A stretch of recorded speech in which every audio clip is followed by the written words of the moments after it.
तो अब क्या होगा हमारे पास, this was the simplest program. अब अगर हमारे पास प्रोग्राम ऐसा है कि उसमें हमारे पास एक और क्लास डेफिनेशन है, पर from this class we may have some more class definitions in this, तो उन्हें एक्सेस करने के लिए हमारे पास क्या होगा, हमें क्रिएट करना पड़ता है ऑब्जेक्ट्स वगैरह, ठीक है। तो ये सिंपलेस्ट ऑफ द प्रोग्राम था।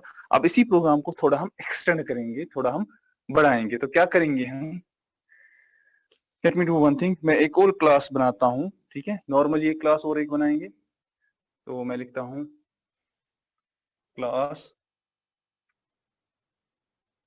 सपोज मैंने एक्स वाई जेड नाम रखा है इसका, and class will start with a bracket. अब जब क्लास ब्रैकेट से स्टार्ट हुआ, देन उसके बाद हम क्या करेंगे, हम इसमें कुछ वेरिएबल्स डिक्लेयर कर रहे हैं। सपोज मैंने लिखा int x comma y, then terminator डाल दिया मैंने। अब क्या है कि हमारे पास, for example let us say suppose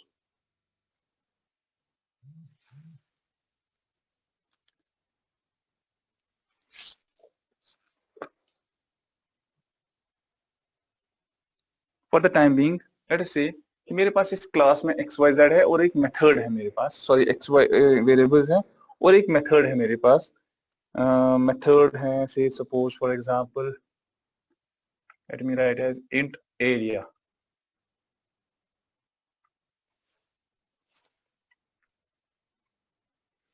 अब इस एरिया का काम क्या है, इसमें मैं लिखता हूं इंट, अब भाई int z is equal to, z किसके बराबर है, z बराबर है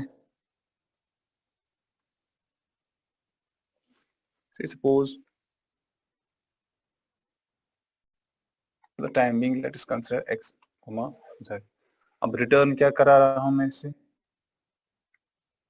z को रिटर्न करा रहे हैं, ठीक है। ये यहाँ खत्म हुआ, ठीक है। सिंटेक्स के हिसाब से बाद में हम देखेंगे कि कहीं पे कुछ एरर वगैरह तो नहीं होगा। फिलहाल हमारे पास ये एक क्लास डेफिनेशन है, ठीक है। लेट अस सपोज जो हमारा प्रोग्राम है, जो हमारा नोटपैड है जहां हम अपना प्रोग्राम लिख रहे हैं, वो स्टार्ट होता है दिस, जो हम यहाँ पे स्क्रीन पे आपको विजिबल है।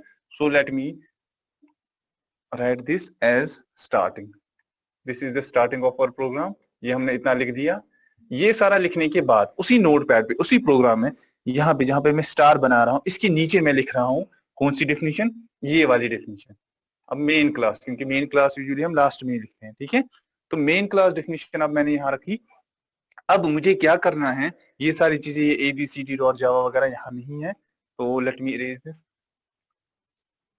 तो समझाने के लिए था, ठीक है। तो हमारे पास ऐसा प्रोग्राम है यहाँ पे।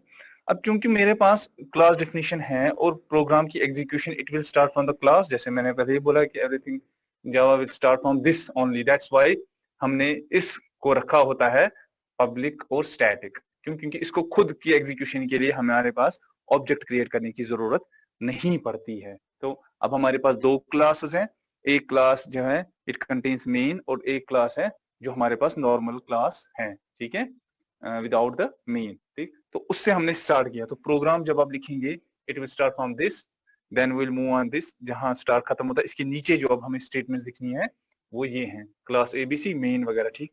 अब लेकिन जो ही मैं एग्जीक्यूट करूंगा, यू विल सी कि ये तो मुझे कहीं एक्सेस ही नहीं कर पा रहा है, किसको, जो दूसरा क्लास हमने बनाया XYZ को, और उसके वेरिएबल्स ना मैंने कहीं डिक्लेयर तो किए हैं ना, उन्हें मैंने इनिशियलाइज किया हुआ है, ना मैंने उन्हें कहीं वैल्यू दिया हुआ है। तो उस चीज को ओवरकम करने के लिए हम क्या करेंगे, हमें चूंकि एक्सेस करना है उनको, किस चीज के लिए एक्सेस करना है, may be we have to assign the values.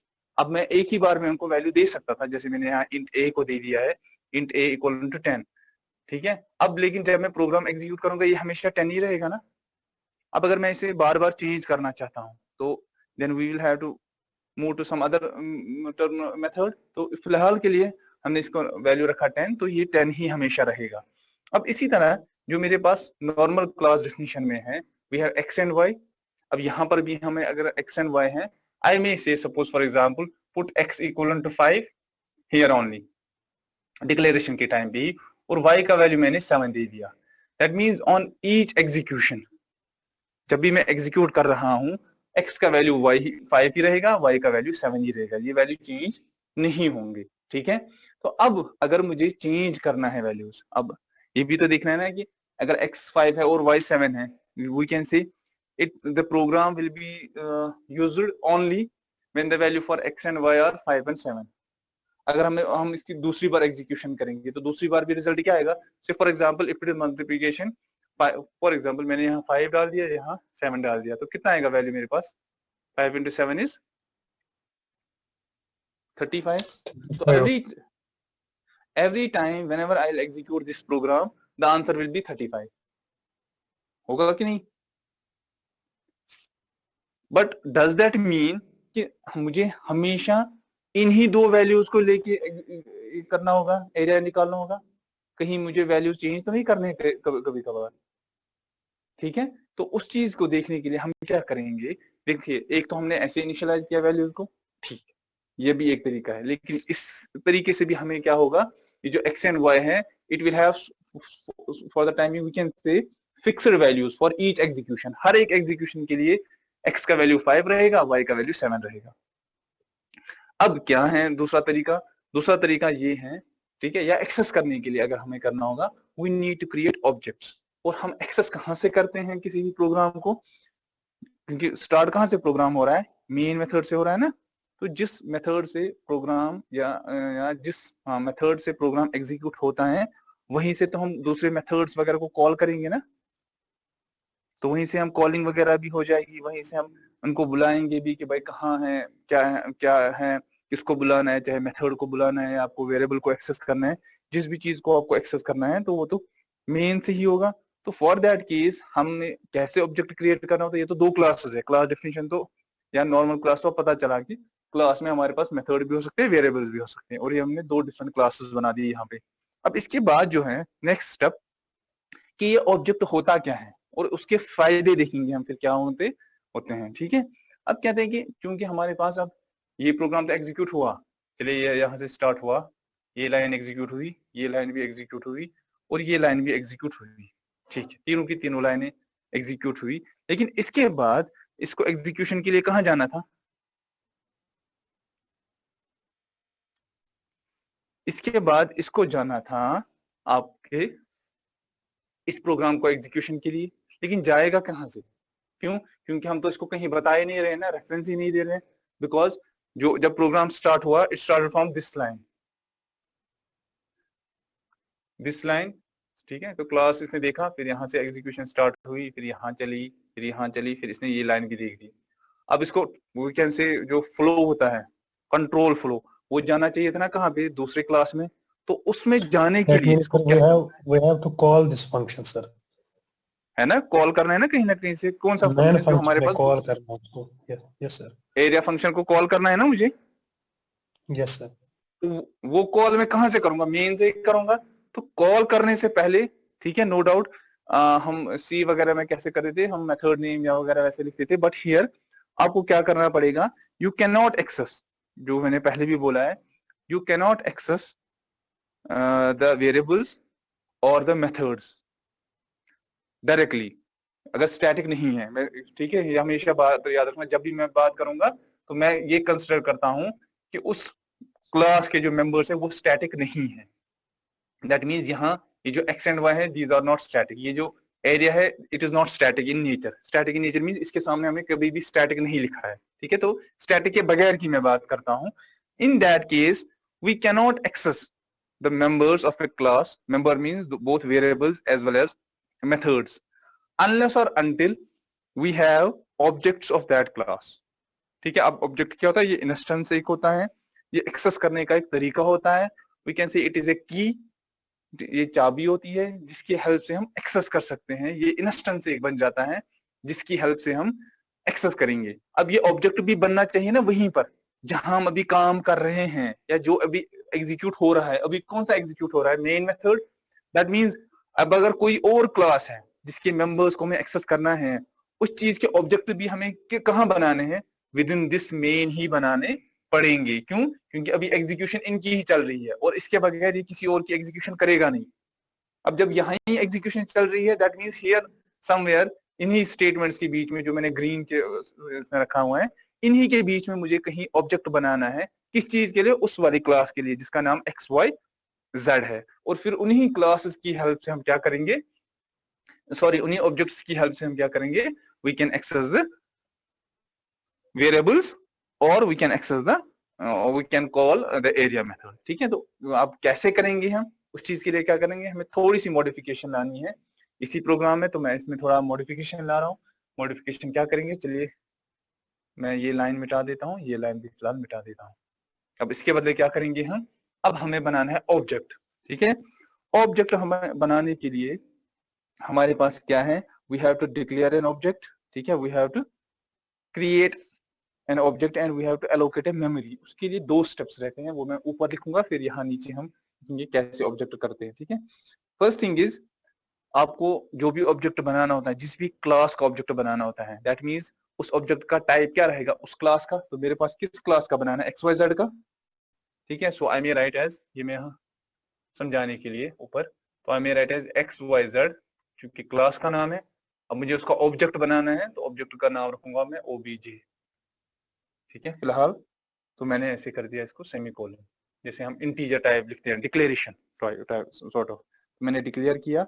उसके बाद मुझे क्या करना है, मुझे इसी ऑब्जेक्ट को OBJ, ये अभी खाली मैंने डिक्लेयर किया।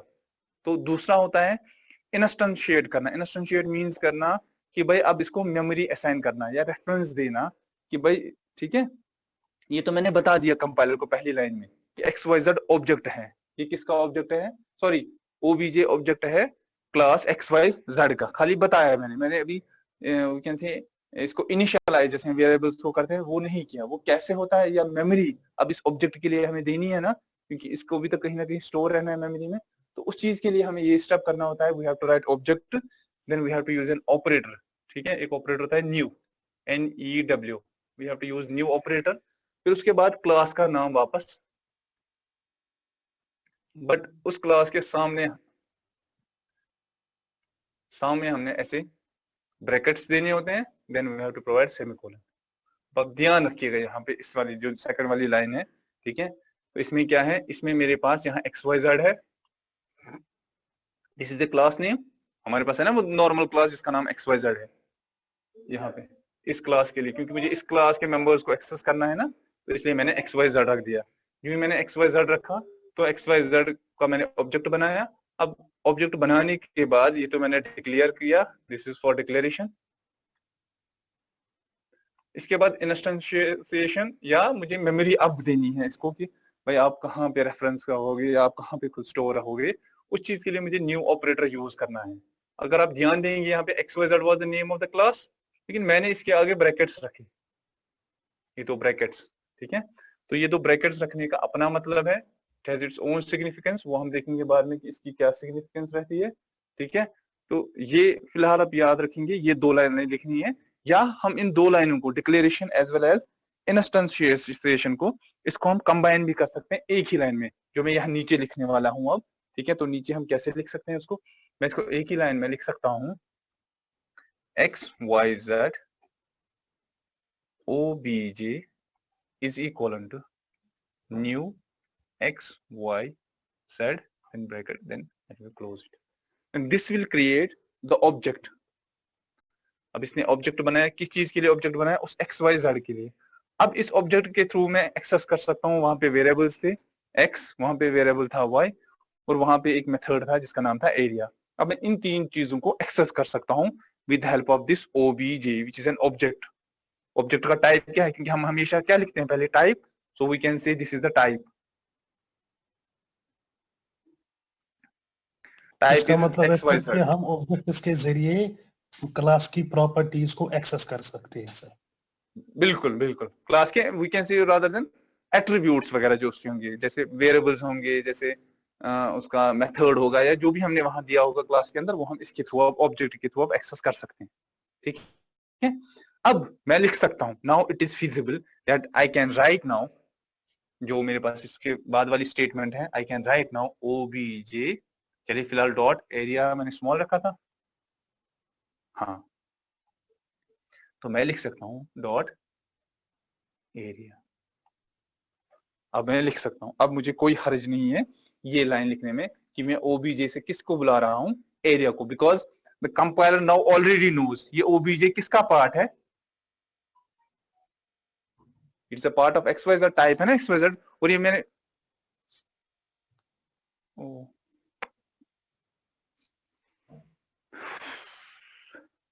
लाइट चली गई बेटा।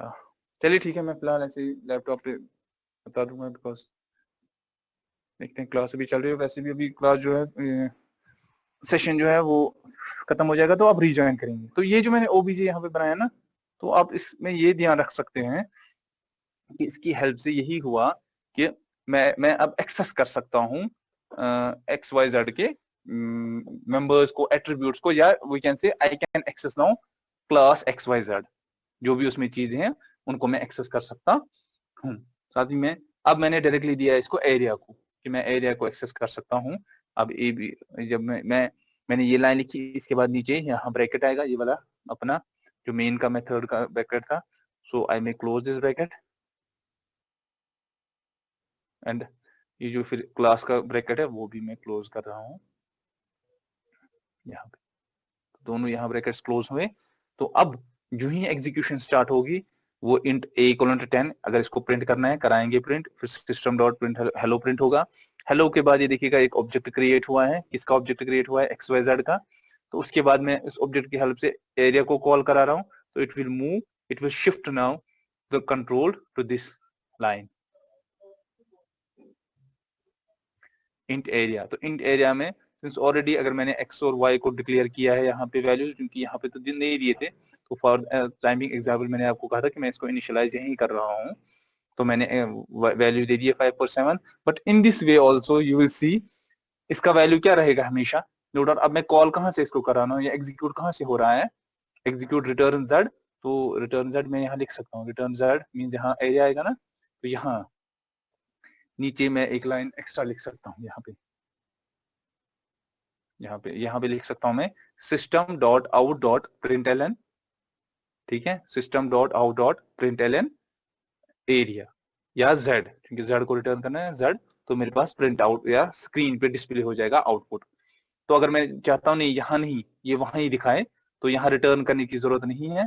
I can simply write here system dot out dot println z, ठीक है। तो ये प्रिंट आउट यहाँ निकलेगा। तो इसके बाद ये देखिएगा ना, ये क्लोज हुआ एरिया, तो automatically it will shift its control back to main class. तो मेन क्लास में वापस जाएगा, तो चूंकि उसके बाद मेन क्लास खत्म हो रहा है और ये भी खत्म हो रहा है मेन मेथड और मेन क्लास, तो it will stop it's execution. तो ये तो एक कैन से हमने ये देखा कि कैसे हम ऑब्जेक्ट क्रिएट करते हैं, ठीक है, 2 स्टेप्स में या even in the single step. जैसे हम वेरिएबल्स वगैरह को डिक्लेयर अलग से कर सकते हैं और इनिशियलाइज अलग से कर सकते हैं, या डिक्लेरेशन और इनिशियलाइजेशन एक ही स्टेप में कर सकते हैं। सिमिलरली फॉर ऑब्जेक्ट्स, ठीक है, which are treated as instance of the class. जैसे आपकी क्लास है 7th सेमेस्टर की, तो स्टूडेंट्स है ना आप लोग उसमें, तो स्टूडेंट 1 इज एन ऑब्जेक्ट और instance of the whole class. Student 2, इसी तरह अगर आप 120 बच्चे 125 बच्चे हैं, तो हम ये कह सकते हैं कि we may have 125 objects of your class, and each object will have its own attributes, its own name, its own क्या कहते हैं इसको, enrollment, its own university roll number and all that। तो वो चीजें हम रख सकते हैं। तो ठीक है, तो this was how we can create object। अब हम इसके बाद देखेंगे कि जो प्रोग्राम का साइज होता है, मैंने अभी बोला ना, अगर आप लोग 125 बच्चे हो तो मुझे कितने ऑब्जेक्ट्स बनाने हैं?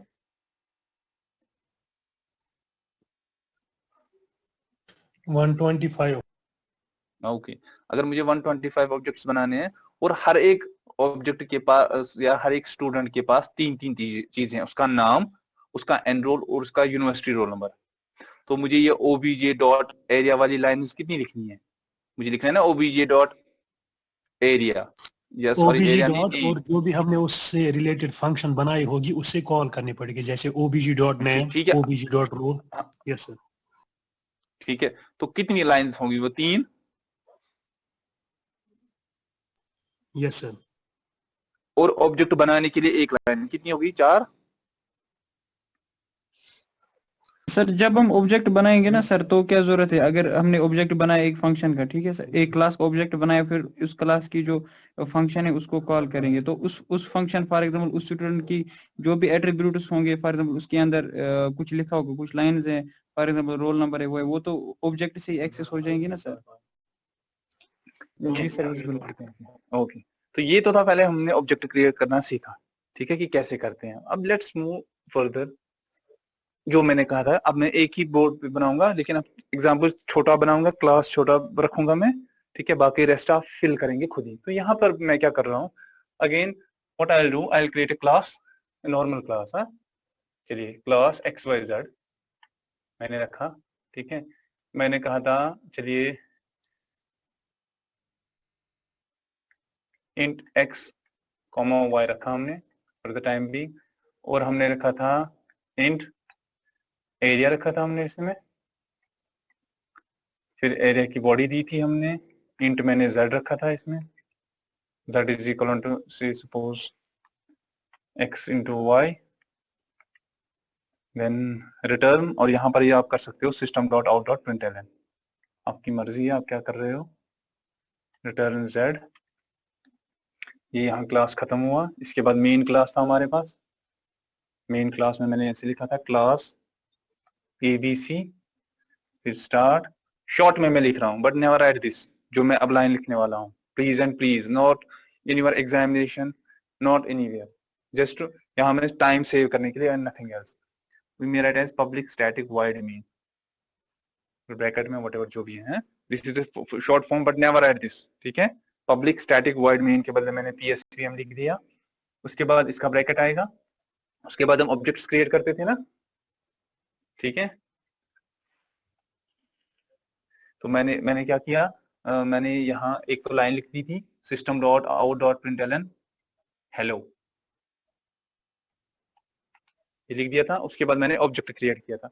अब आप कोई कह रहा था, आई डोंट नो, सॉरी मैंने नाम नहीं पूछा था स्टूडेंट से, वो कह रहा था कि let us do one thing. अब मेरे पास ऐसी सिचुएशन है कि मेरे पास स्टूडेंट है, और हर एक स्टूडेंट का नाम है, एनरोल है, और उसके रिलेटेड यूनिवर्सिटी रोल नंबर है, ठीक है। तो उस चीज के लिए मुझे सबसे पहले क्या करना है, if I have, let me take over here, मेरे पास 125 स्टूडेंट्स हैं,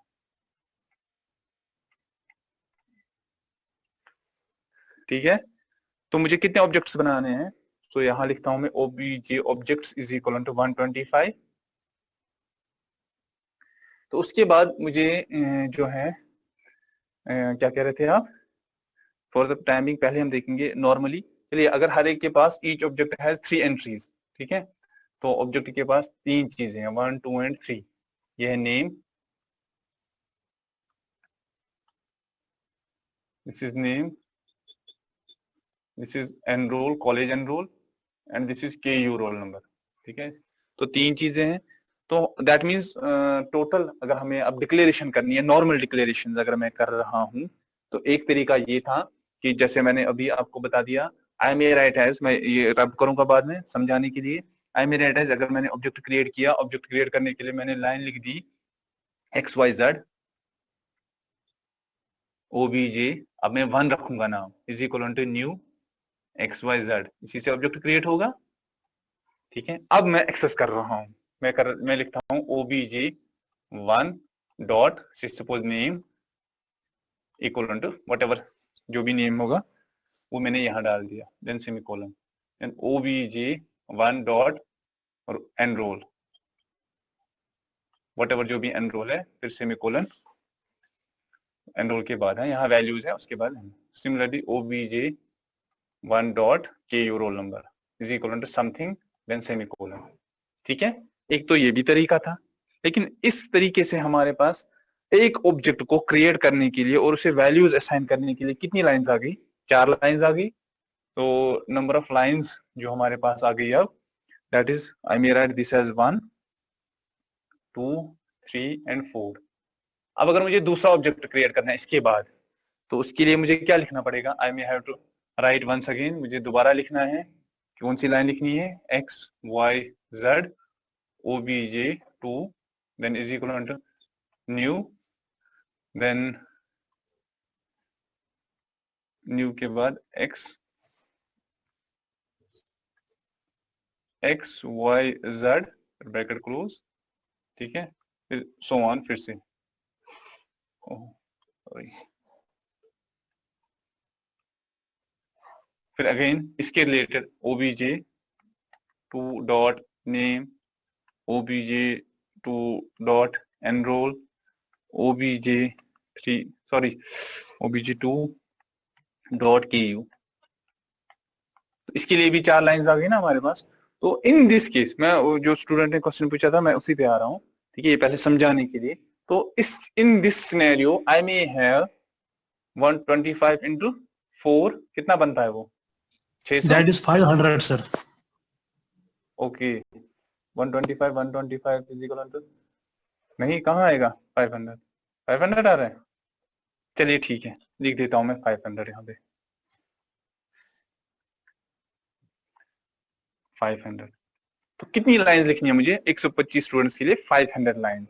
कह रहे इससे हमारा प्रोग्राम तो बहुत बड़ा बनेगा ना, तो उसको ओवरकम करने के लिए हमारे पास कुछ और होने चाहिए, ठीक है, कुछ और वी कैन से स्टेटमेंट्स या कुछ और मॉडिफिकेशन लानी है। तो मैं कैसे मॉडिफिकेशन ला रहा हूँ? ये तो एरिया के लिए था, ठीक है, अब मुझे एरिया नहीं है, अब मुझे ये नाम है। तो मैं क्या कर रहा हूँ, let us do one thing.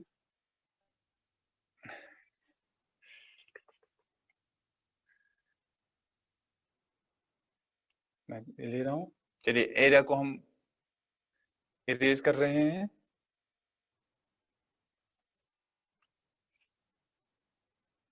क्योंकि मुझे एरिया था, अब मुझे एरिया फॉर द टाइमिंग नहीं चाहिए। अब मैं क्या कर रहा हूँ, अब मैं चाहता हूँ नहीं, जो कोई स्टूडेंट है वो कह रहा था कि नहीं अब एक काम करेंगे, हम यहाँ पे क्या करेंगे, हम यहाँ पे जो है ऑब्जेक्ट को कॉल करेंगे, ठीक है, ऑब्जेक्ट को कॉल करेंगे। तो ऑब्जेक्ट को कॉल करेंगे, सॉरी मेथड को कॉल करेंगे। तो late me right here method details. मैंने लिखा से फॉर एग्जांपल इंट, साइज बड़ा है थोड़ा,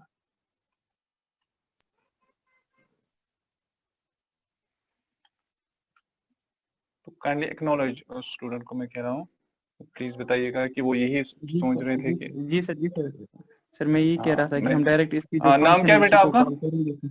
नाम बताइए बेटा। आमिर सर, आमिर। मैं ओके, मैं प्रोजेक्टर पे यहाँ पे लिख रहा हूँ, मेरे पास फोन नहीं है तो मैं देखता कौन बात कर रहा है, कोई बात नहीं, आमिर। अब मैंने लिखा यहाँ इन डिटेल्स फॉर एग्जांपल, ठीक है। अब मुझे इसको पैरामीटर्स देने हैं ना, आर्गुमेंट्स पास करने हैं ना मुझे कहीं ना कहीं से।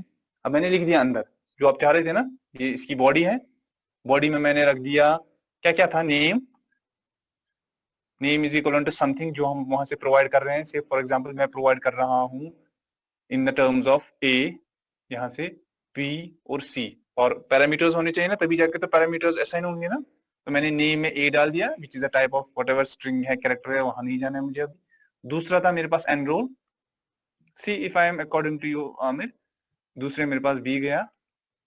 तीसरा मेरे पास के यू रोल नंबर गया, दैट इज सी। ये चाह रहे थे ना? जी सर अब हाँ ओके फाइन। अब मैं क्या कर रहा हूँ, वो जो इससे पहले हमने लाइंस लिखी है ना, इसका मतलब है ये लाइंस मुझे अब यूज नहीं करनी है। इन दैट केस जो मैं ये लाइंस यूज कर रहा था ये मुझे यूज नहीं करनी है। जो मैं ये लाइंस यूज कर रहा हूँ, ऑब्जेक्ट वाली तो यूज करनी है, ये लाइन यूज नहीं करनी है। वो एक एक लाइन तो यूज करनी है, ये वाली लाइन मुझे यूज करनी है, ये वाली भी तो यूज करनी है, ठीक है। इसके बाद मुझे ऑब्जेक्ट को कॉल करना है ना, ठीक। अब मैं क्या कर रहा हूं, से सपोज obj1 को मुझे डिटेल देनी है, obj1 स्टूडेंट को। तो मैं क्या लिख रहा हूं, I am writing obj1 dot details. अब डिटेल्स के अंदर मैं क्या दे रहा हूं, यहाँ वैल्यूज दे रहा हूं। मैंने दिया वैल्यू नेम के लिए for example with in quotes show it is a string and nothing else. मैंने दे दिया ABC। देन मेरे पास एनरोल है in the form of roll number या नंबर, मैंने लिखा 1 2 3। फिर एक और है 4 5 6 से सपोज, फिर मैंने क्लोज कर दिया, ठीक है, सेमीकोलन लास्ट में डालते हैं, क्लोज कर दिया मैंने। इसी तरह से मैंने फिर से लिख दिया एक बार रिगार्डिंग obj2। मैंने लिखा obj2 डॉट डिटेल्स, ऐसे लिखना है, एंड ब्रैकेट्स में डिटेल्स। कौन सी डिटेल? जो मुझे पास करनी है, क्योंकि मैं यहाँ पे डिटेल्स दूंगा ना तब जाके वो असाइन होगी ए को, बी को और सी को, as in case of parameters, ठीक है। फंक्शंस आई गेस आपको क्लियर होगा ये ऑलरेडी, ये फंक्शन वगैरह के बारे में, फंक्शन कॉलिंग हो रही है, नथिंग एल्स। तो फंक्शन में जो पैरामीटर चेक होगा ABC, यहाँ देखिएगा ABC 3 चीजें हैं, हाँ ये है treat as this A, this B and this C। यही A मैं असाइन कर रहा हूँ नेम को, यही असाइन कर रहा हूँ एनरोल को, यही असाइन कर रहा हूँ C। Simply sir formal parameter change हो रहे हैं सर एक्चुअल पैरामीटर्स में सर यहाँ। एग्जैक्टली बिल्कुल, फॉर्मल टू एक्चुअल हो रहा है, चेंज हुआ चेंज ये। अब अगर आप यहाँ ध्यान से देखेंगे, अब मेरे पास कितने स्टूडेंट थे? 125 students. Okay, again I am writing over here. तो ऑब्जेक्ट क्रिएट करने के लिए कितनी statements? 4 statement into 4। Object create 125। इस बार कहाँ, इस बार तो मैं खाली देखिए एक ही सर, एक ही जिसको मैं जिसको मैं स्क्रीन पे ग्रीन से अंडरलाइन करूंगा ना, वो देखिए कौन सी लाइन है। इसको मैंने अंडरलाइन किया। एक तो ये लाइन यूज होगी ऑब्जेक्ट 1 के लिए, और ऑब्जेक्ट 1 के लिए ये वाली लाइन यूज होगी पूरी, यहां से लेके यहां तक। तो ऑब्जेक्ट 1 के लिए 2 लाइंस यूज हो रही है ना। ऑब्जेक्ट 2 के लिए भी कितनी लाइंस यूज होंगी? 2। ऑब्जेक्ट 3 के लिए भी 2, हर एक के लिए 2-2। दैट मीन्स ये जो ये लाइंस है ना, ये मैं इग्नोर कर रहा हूँ, ये एक ही बार लिखनी है। ये फंक्शन है ना, ये तो एक ही बार लिखनी है ना, तो ये मैं इग्नोर कर रहा हूँ क्योंकि ये 4-5 लाइन है, ये एक ही बार लिखनी है। मैंने इंटू 2 कर दिया तो कितना आया? कितना ही आएगा? 250 लाइंस आई। Aamir, are you getting point? कितनी लाइंस आई? आप यही चाह रहे थे? जी सर मैं यही बोल रहा था। अब मैं बोल रहा हूँ, मुझे आना था ना असल में इसी पे, इसीलिए मैंने आपको बोला था आप अभी रुको 2 मिनट। अब अभी कितनी लाइंस यूज हो गई? 250। कहाँ 500 पहले यूज हो रही थी, यहाँ देखिए जहां मैं एनसर्कल कर रहा हूँ स्क्रीन के लेफ्ट पे, कहाँ 500 यूज हो रही है, वहां अब यूज होती है 250। Very good. What if I will make this 250 to come lower as well? क्या ख्याल है आमिर? अच्छा रहेगा सर, रहेगा ना? अच्छा जी सर, जितना कम होगा उतना अच्छा है ना। तो मैं चाहता हूं अब ये और कम हो जाए।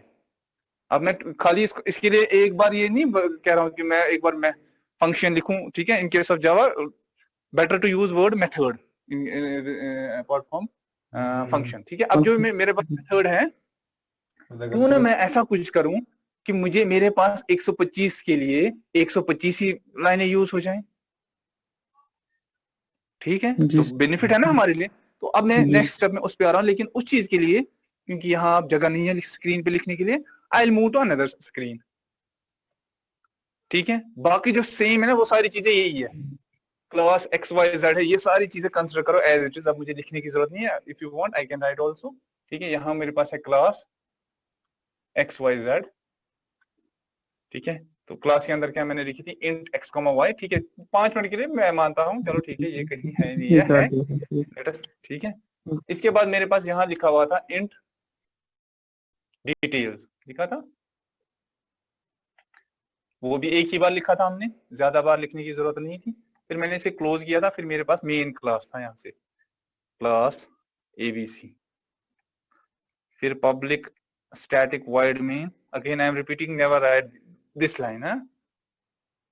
वो कहते हैं ना इसको, अब मुझे इस क्या कहते हैं उस गलती के लिए मौजरत खा हूं मैं, बट लेकिन आप कभी भी ऐसी गलती नहीं करना। Then public static void main के बाद जो मैं लिख रहा था, ठीक है, normally system dot out dot वगैरह। अब मुझे ऑब्जेक्ट क्रिएट करना है ना। अब देखिए मैं कैसे ऑब्जेक्ट क्रिएट कर रहा हूं। मैंने ऑब्जेक्ट क्रिएट करने के लिए स्टेटमेंट लिखी थी। कौन सी स्टेटमेंट लिखी थी?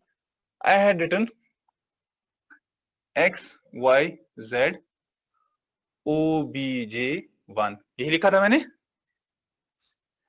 Yes sir. Equivalent new XY, यही लाइन लिखा था मैं। जी सर। फिर मैंने ऐसे यहाँ वर्टिकल लाइन डाल दी थी।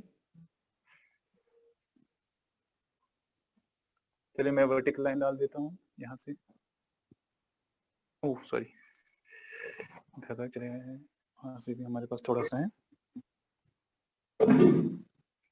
ऐसे। इसके बाद मैं क्या करता था? I would have done one thing. इसके बाद में OBJ1 के लिए कॉल करता था, OBJ1 डॉट डिटेल्स। फिर व्हाटएवर जो भी हमारे पास पैरामीटर्स वगैरह थे उनको चले जाते थे, कहाँ जाना था उनको, ठीक है। यहाँ पे और यहाँ पे जहाँ पे मैं गोल बना ब्लैक, और ये यहाँ से मैच कर रहा था। फिर यहाँ स्टेटमेंट्स 3 थी ना, एनरोल नेम और यूनिवर्सिटी रोल नंबर की थी।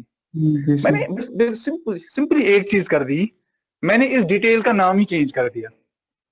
ये जो डिटेल है ना, मैंने कहा नहीं जी नहीं सर। नहीं भाई, मैं इस चीज का नाम डिटेल नहीं रखूंगा। देन मैंने कर दिया काम, मैंने इरेजर उठा दिया, इसको इरेज कर दिया।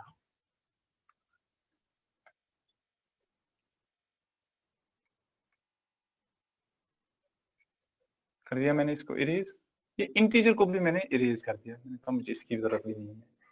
फिर मैंने क्या कर दिया इसके बदले मैंने यहां लिख दिया, क्या लिखा मैंने, एक्स वाई जेड।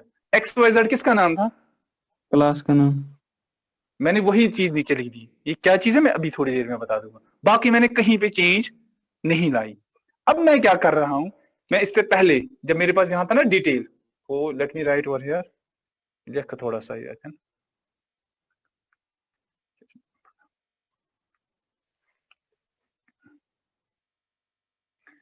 चल नहीं रहा है ऊपर की तरफ। ये जो है यहाँ पे, इसके बदले में असल में यहाँ पे मेरा था इंट डिटेल्स। अब मैं क्या कर रहा हूं, मैं कह रहा हूं उसको कि भाई ये लाइन भी हटा दो, मुझे जरूरत ही नहीं है।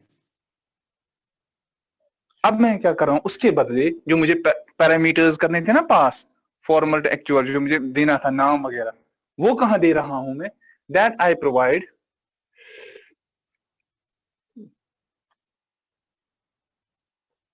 वो मैं यहां दे रहा हूं, जहां मैंने एक्स वाई जेड नीचे लिखा है ना ग्रीन कलर से, यहां लिख रहा हूं मैं A B C double quotes then comma 1 2 3 comma 5 6 7, last में सेमीकोलन है ही है। अब देखिए एक्स वाई जेड है ना, ये इसके सामने ब्रैकेट है ना, जब भी किसी नाम के आगे ब्रैकेट होता है वो क्या होता है, that is treated as method या फंक्शन, है ना। अब इस एक्स वाई जेड के कोरस्पॉन्डिंगली हमारे प्रोग्राम में जो ऊपर से नीचे तक है, कहाँ है मेथड एक्स वाई जेड का, तो ऊपर है सर, इन डिटेल्स के साइड में है ना, जी सर, ये वाला। जी सर। तो यहाँ से वो कॉल हो, तो ये किसको कॉल करेगा, एक्स वाई जेड को। जो एक्स वाई जेड को, एक्स वाई जेड के अंदर मैंने रखा है ना वही नाम वगैरह, जो ये 3 लाइनें रिप्रेजेंट कर रही है। जी सर। तो मुझे इस लाइन की जो राइट साइड में खाली एक लाइन ऊपर लिखी है, इसकी जरूरत है, नहीं सर। हटा दिया मैंने इसको भी। अब इस लाइन में जो नीचे ग्रीन कलर में, इसमें 2 काम एक ही साथ हो रहे हैं। इसमें मैंने एक तो ऑब्जेक्ट भी क्रिएट किया, जी और सर। साथ ही साथ में जिस क्लास के हेल्प से ऑब्जेक्ट क्रिएट हो रहा था, उसी क्लास को मैंने कॉल भी किया। किस चीज के लिए, ये पैरामीटर पासिंग वगैरह के लिए या वैल्यूज असाइन करने के लिए। जी सर। और अगर हमारे पास, ठीक है, अब ये इसके बाद फ्लो कहाँ जाएगा, flow will go to this class and it will here see कि एक्स वाई जेड कहाँ है, यहाँ है, इन 3 लाइंस को एग्जीक्यूट करेगा। मैंने इस बार भी ये 3 लाइनें सर ये एग्जीक्यूट, फंक्शन को कॉल करेगा कि सर क्लास को sir? No doubt it will call the function, but first of all it has to go to that class. उस क्लास में तो बहुत सारी चीजें होंगी ना, it will call only that function, that method, but for accessing the method it has to go to the class. If चले अभी नहीं बताऊंगा मैं, वो आगे एक्सेस स्पेसिफायर में देखेंगे हम। कभी कभार एक क्लास प्राइवेट वगैरह भी हो सकता है, वो सर ठीक है ना, मैं एक्सेस ही करता हूं सर। जी सर, वो स्पेसिफायर फिर लग जाएगा, फिर स्कोप रेजोल्यूशन लग जाएगा ना। तो दैट्स व्हाई मैंने एरो पहला दिखा है एक्स वाई जेड की तरफ, क्लास की तरफ, क्योंकि पहले क्लास के पास जाएगा, it will seek the permissions वगैरह, ठीक है। नो डाउट कॉल तो ये एक्स वाई जेड को ही कर रहा है। अब जो इसने एक्स वाई जेड को कॉल किया, इसने ये 3-4 स्टेटमेंट्स यहाँ एग्जीक्यूट की, इसके बाद क्या करेगा, ये वापस जाएगा ना मेन के पास। जी सर। अब अगर मेरे पास इसके OBJ1 के पास दूसरा OBJ है, तो उस टाइम OBJ के लिए क्या करेगा ये, again it will type X Y Z, it will say here X Y Z OBJ2 is equal to new X Y Z, और उसकी डिटेल्स ब्रैकेट में जो भी, फिर सेमीकोलन लास्ट में। अब मैं कितनी लाइन हर एक ऑब्जेक्ट के लिए यूज कर रहा हूँ, एक लाइन, एक ही लाइन। इससे पहले कितनी हो रही थी यूज, 2, उससे पहले 4। 4। मैं उसी स्क्रीन पे, है ना, देखिए यहाँ पे अगर हम वापस आएंगे, यहाँ पे मैंने कैलकुलेट किया था, तो पहली बार जो था फर्स्ट इंस्टेंस ये था, दूसरा इंस्टेंस हुआ 250 हो गई, अब मेरे पास तीसरा इंस्टेंस है 125 इंटू कितनी लाइंस आ गई 125। तो बचा ना, कितना बचा मेरे पास। अब आपको हो गया आमिर बेटा क्लियर। अब मैंने उससे भी एक शॉर्टकट दिखा दिया जो आप कह रहे थे, मैं तो मुझे तो आना ही था उसी पे, तो आपने थोड़ा, some students are very good at programming, उनको वो पहले ही भांप लेते हैं कि कहाँ प्रॉब्लम है। तो अब मैंने क्या कर दिया, मैंने उससे भी कम कर दिया। तो कितना बेहतर है कि अगर हम यही वाला लास्ट वाला यूज करेंगे। जी सर, अच्छा है ना। अच्छा, अब मैं इस पे ही आ जाऊंगा वापस। ये जो हमें हमारे पास है, कह रहे हैं whenever in your program in case of Java the name of the class that is xyz over here, if the name of the class and the name of the method within that class is same, ठीक है, ये यहाँ पे, then this class which has the same name as that of the class name, it is called as constructor. Yes sir constructor, वो नाम सुना ही होगा। हाँ? तो this is called sir as जो आपने यहाँ पे ऑब्जेक्ट 1 बनाया ना XYZ क्लास का सर, और आपने उसमें एक्चुअल पैरामीटर्स डाले ABC, वो तो हमें डिफाइन करनी होगी ना सर। XYZ क्लास में ये ABC क्लास है, उसके लिए हमें एरे बनानी होगी ना। ये ABC is not a class, ABC is not a class बेटा। नहीं, मैं कह रहा हूँ कि sir ABC is name of the student, let us say ABC XYZ। हाँ, वो तो हमें देने ना, कैरेक्टर स्ट्रिंग बनानी होगी ना सर। वो तो डिक्लेयर आपको एक बार करना ही करना है ना बेटा, वो आपको डिक्लेरेशन एक ही बार लगाएंगे ना सर। आप हाँ जी बेटा, XYZ में हम वो हमें मेंशन करना होगा ना सर। हाँ, एक बार तो आपको मेंशन करना ही करना है। जी क्लास XYZ में करो, डेटा टाइप साथ देना है ना सर। वो डेटा टाइप उस टाइम साथ देंगे जहाँ पे आपने ये 3 लाइन लिखी है ना, उसी टाइम इनको डिक्लेयर करना है। बिल्कुल, मैंने इन लाइनों को कभी कंसिडर ही नहीं किया अपनी कैलकुलेशन में। ये जो 4 लाइन है ना, जो मैंने ब्लू से फिर से ब्रैकेट बना रहा हूँ, बिकॉज अब इसमें 4 लाइनें हो या 5 लाइनें हो, ये तो हर बार वही 5 लाइनें होंगी, चाहे मैं दूसरा मेथड यूज करूं या तीसरा, जब मुझे खाली एक लाइन यूज करनी होगी। और ये लिखनी भी तो एक ही बार है ना, मुझे मत वो जो से सपोज फॉर एग्जांपल ये ABC it is the name, ये मुझे नेम कितनी बार डिक्लेयर करना है? नेम तो एक ही बार डिक्लेयर करना है सर। एक ही बार डिक्लेयर सर। बिल्कुल वही मैं कह रहा हूँ। आप यहाँ इसको डिक्लेयर कर दो। नो, डिक्लेयर तो करना ही करना है। हम डिक्लेरेशन के बगैर कहाँ से यूज कर पाएंगे वेरिएबल्स को? तो जाहिर सी बात है। मैंने इसीलिए बोला था ना आपको कि इस प्रोग्राम में सिंटेक्स के हिसाब से तो गलती हो सकती है, तो मैं अभी आपको सिंटेक्स नहीं बता रहा हूँ, मैं आपको लॉजिक बता रहा था। जी सर। ठीक, तो नेम, यूनिवर्सिटी रोल नंबर और एनरोल है, ठीक है, ये 3 चीजें आपको ऊपर इसको देनी ही देनी है कहीं ना कहीं। डिक्लेरेशन तो करनी ही करनी है, because it is a clear cut rule in any programming language that you cannot use a variable unless or until you have declared it. Sir जो आपने बताया ना सर न्यू XYZ, सर ये आपने पहले बोला था कि ये जो मेमोरी लोकेट करता है सर, मगर सर फिर आपने बोला कि ये फंक्शन को भी कॉल करता है सर, फॉर एग्जांपल इनडायरेक्टली फिर ये क्लास को कॉल करता है सर। तो सर ये मेमोरी कैसे सर ये अलोकेट करेगा सर?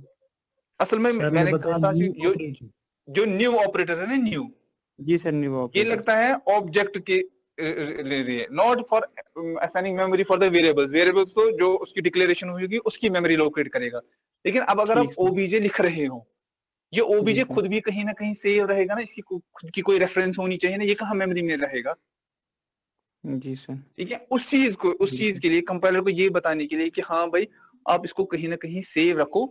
अब किसको सेव रखना है? ओबीजे के, उसके लिए हमें न्यू। अब जब हम आगे जावा में प्रोग्राम करेंगे ना, यू विल समटाइम्स सी ये जो लेफ्ट मोस्ट साइड में है ना, जी sir, this is actually declaration part, है ना? Declaration part. हाँ, मैं कभी कभार डिक्लेरेशन पार्ट ओमिट कर रहा हूँ। क्यों? क्योंकि मुझे ऑब्जेक्ट एक ही बार जरूरत है कहीं पे, उसके बाद मुझे उसकी जरूरत ही नहीं है, तो मैं क्यों सेव कर रहा हूँ उसको? मैं खाली उसको बोल रहा हूँ इंटरमीडिएटरी जो रिजल्ट है वो कहीं, वो आपकी मर्जी है। कंपाइलर को मैं कहता हूँ उस टाइम, जेवीएम को कहता हूँ, वो आपकी मर्जी है, आप इसको कहाँ पे सेव रखो, मुझे उसके साथ गर्ज नहीं है। तो आप उसको सेव रखो, आप बाद में यूज करो। लेकिन यहाँ मुझे बाद में इसकी कभी कभार जरूरत पड़ती है, दैट्स व्हाई मैं इसको मेमोरी लोकेट कर रहा हूँ, नाम भी दे रहा हूँ कि भाई इसका नाम है OBJ1 for future referencing and nothing else.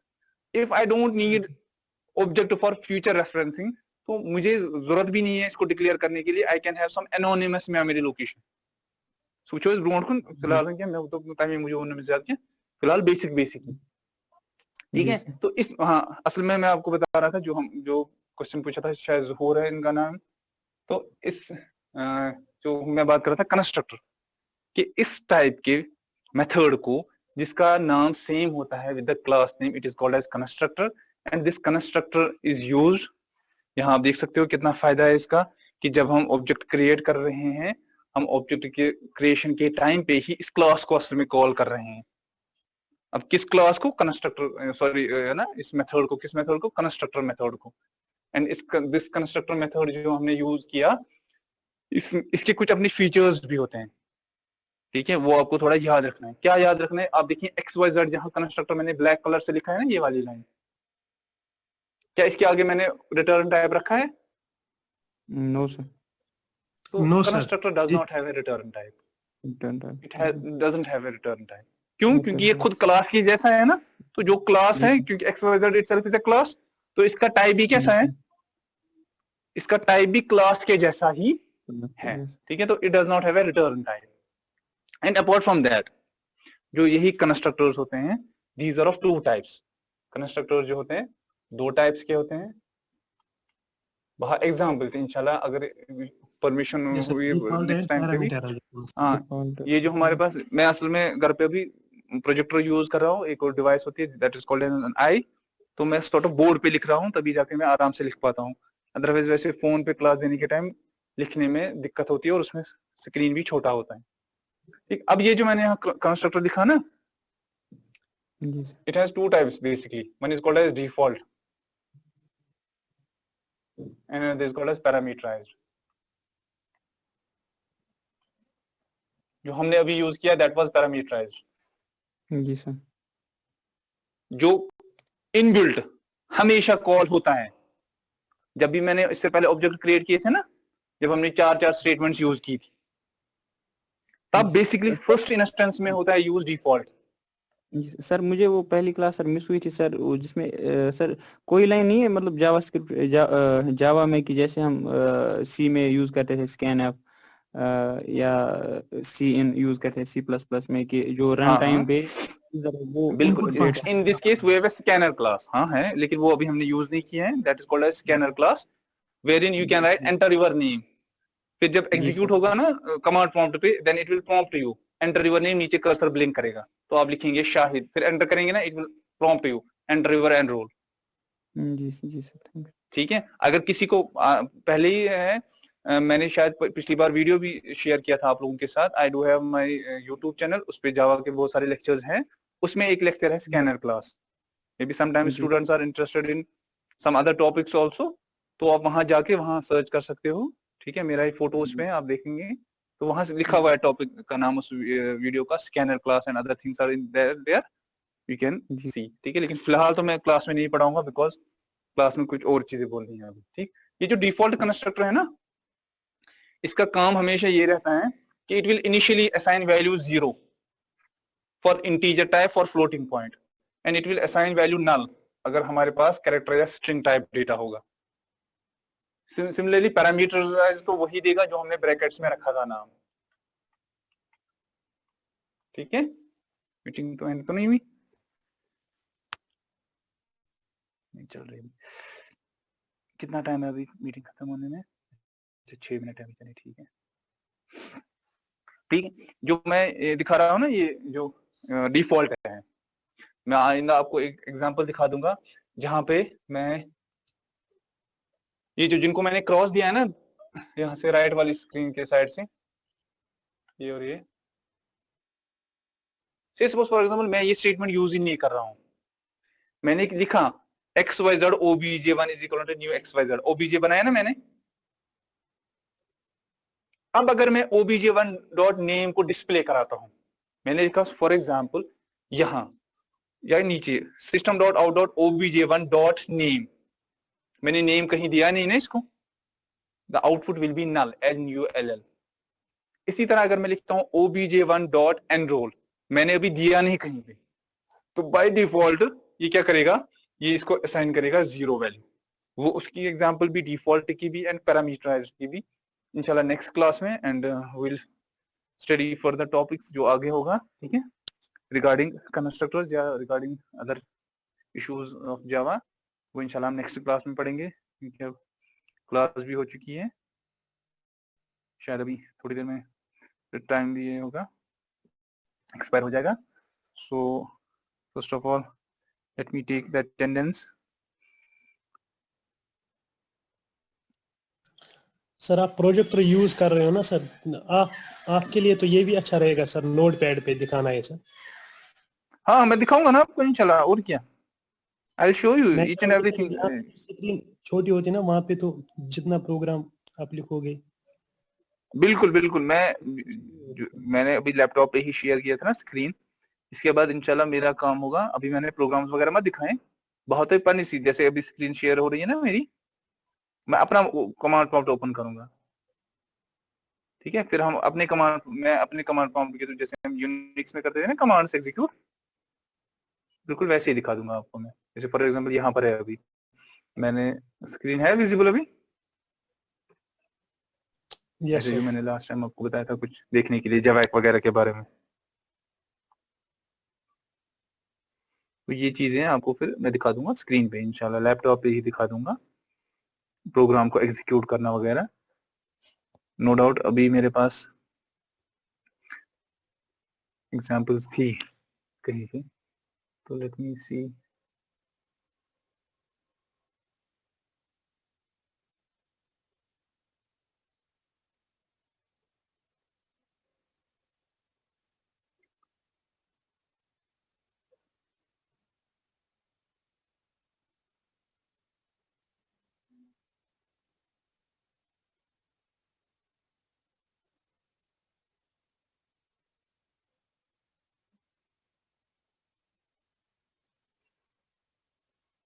OBJ, यहाँ पर कुछ ओबीजे मेरे ख्याल में यही होगा। स्क्रीन दिख रही है आप लोगों को? Yes sir. अब नोटपैड दिख रहा है आपको? हाँ सर। देखिए जो मैं अभी तक आपको पढ़ा रहा था ना, बेसिकली ये है उसकी एग्जांपल। दिस इज, क्लास का नाम रेक्टेंगल होगा, ऑब्जेक्ट का नाम R1 है, तो मैंने R1 डॉट लेंथ से अलग अलग तरीके मैंने एक ही प्रोग्राम में रखे हैं, ये वो लॉन्ग मेथड वाला है, ठीक है। दूसरा मेथड है जहाँ पे मैंने मेथड को यूज किया है, जो मेथड कॉलिंग के लिए यूज हुआ है, ठीक है, यहाँ देखिए दिस वन मेथड कॉलिंग के लिए यूज हुआ है। तीसरा तरीका जो मैं आपको बता रहा था कि आप किसको कॉल करेंगे, हम कॉल करेंगे कंस्ट्रक्टर को, ये देखिए वो कंस्ट्रक्टर वाला है, ठीक है, वो लिखा भी है नीचे ब्रैकेट में, एरिया यूजिंग पैरामीटराइज्ड कंस्ट्रक्टर। एक और है कंस्ट्रक्टर, देखिए यहाँ पे जो मैं कह रहा था डिफॉल्ट कंस्ट्रक्टर, मैंने लिखा है रेक्टेंगल R5, मैंने ऑब्जेक्ट बनाया है और एरिया को भी कॉल किया, लेकिन वैल्यू कहीं दी ही नहीं है, तो इन दैट केस मेरे पास आउटपुट 0 आएगा। क्यों? क्योंकि मैं लेंथ के बदले भी 0 दे रहा हूँ, मैं ब्रेड्थ के बदले भी 0 दे रहा हूँ। क्यों 0 दे रहा हूँ? क्योंकि बेसिकली यूजर ने तो दिया ही नहीं, जब यूजर ने नहीं दिया, कंपाइलर और JVM it will assign bye its own, और कहां से देगा वो ये जो डिफॉल्ट कंस्ट्रक्टर है वहां से डिफॉल्ट वैल्यू जो होते हैं इंटीजर वगैरह के लिए जीरोस, वो फेच कर लेता है। इंशाल्लाह मैं तो बहुत ब्रोट को नहीं, ये प्रोग्राम हम आराम से प्रोग्राम या दूसरे वाले प्रोग्राम्स भी मैं इसी नोटपैड पे आपको दिखा दूंगा और एग्जीक्यूट करके भी दिखा दूंगा, सो दैट आपको पता चले कि जो आउटपुट वगैरह है या क्या हमारे पास रिजल्ट आएगा, ठीक है। Let me do one thing, अगर भी क्लोज करें, अगर टाइम बचा ना, let me copy this file, जल्दी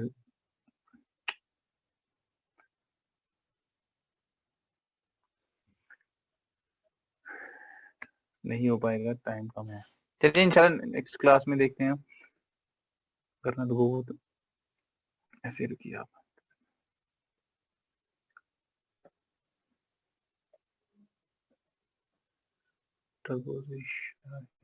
यहाँ मैं रख देता हूँ पेस्ट करके, head command prompt somewhere,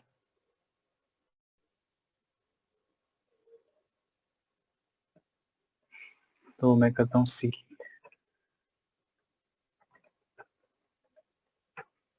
JVAC OBJ dot